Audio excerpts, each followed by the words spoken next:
Hello friends. So this week we're going to look at multiplication and subtraction and play around with that for a little bit over our Thanksgiving break. So when we're looking at multiplication and subtraction, let's first look at both of these questions, look at it in word problems specifically. So if Morgan bought 4 dozen donuts, well, we need to know that a dozen is 12. So she bought 4 groups of 12. So for some of us, we may say, well, you know what, Mr. Harrison, I'm going to actually use partial products and break 12 into 10 plus 2, because I know that 4 tens is 40.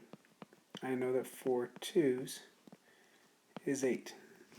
So I know my answer is 48. But we also said, well, you know, maybe we don't. Maybe we'd rather draw it as a picture. So if I had 4 boxes of donuts, so 1, 2, 3, 4. Sorry, my boxes aren't exactly the same size. I apologize. So we went 1, 2, 3, 4, 5, 6, 7, 8, 9, 10, 11, 12. 12 donuts there. 1, 2, 3, 4, 5, 6, 7, 8, 9, 10, 11, 12 donuts there. 1, 2, 3, 4, 5, 6, 7, 8, 9, 10, 11, 12 donuts there. 1, 2, 3, 4, 5, 6, 7, 8, 9, 10, 11, 12 donuts there. Because then we can say, well, we know 12 plus 12 is 24. So 12 plus 12 is 24. So in other words, total, if we bring all these boxes together, the total would be 48. So obviously the drawing picture is great when the problems have less numbers. When the numbers get bigger, we probably want to start to consider how we can use partial products to help ourselves. And partial products is just about breaking down one of the numbers into friendly numbers. I like 4 tens because I can count 10, 20, 30, 40.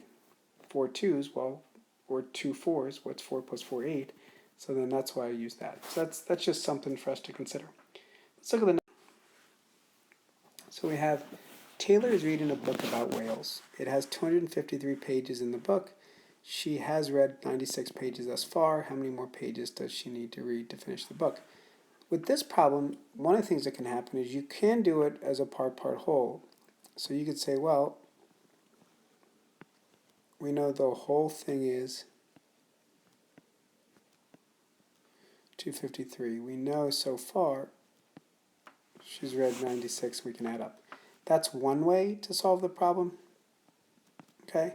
Or we can write it this way. We could actually say, well, wait a second. We have 253. We know the 96 what she read. We want to know what's left. So it's kind of whatever works better for you. If we're going to use constant difference, I personally would set it up the same way that the blue one is, because then I can say, well, wait a second. If I just add 4 to that, that makes it 100. Add 4 to that, so this would be 257. This would be 100. The nice thing is, well, 7, so 5. So I'm sorry, 7, 5, and then 2 minus, so 1. So then I know my answer must be, so she has 157 pages left to read. So again, play around with the different problems.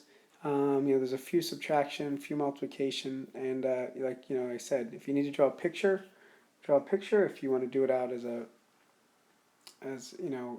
conceptually as an understanding, because you did it vertically, because you did it as part whole, whatever you need. And I look forward to seeing you on Wednesday after break so we can have some fun with this. Thanks.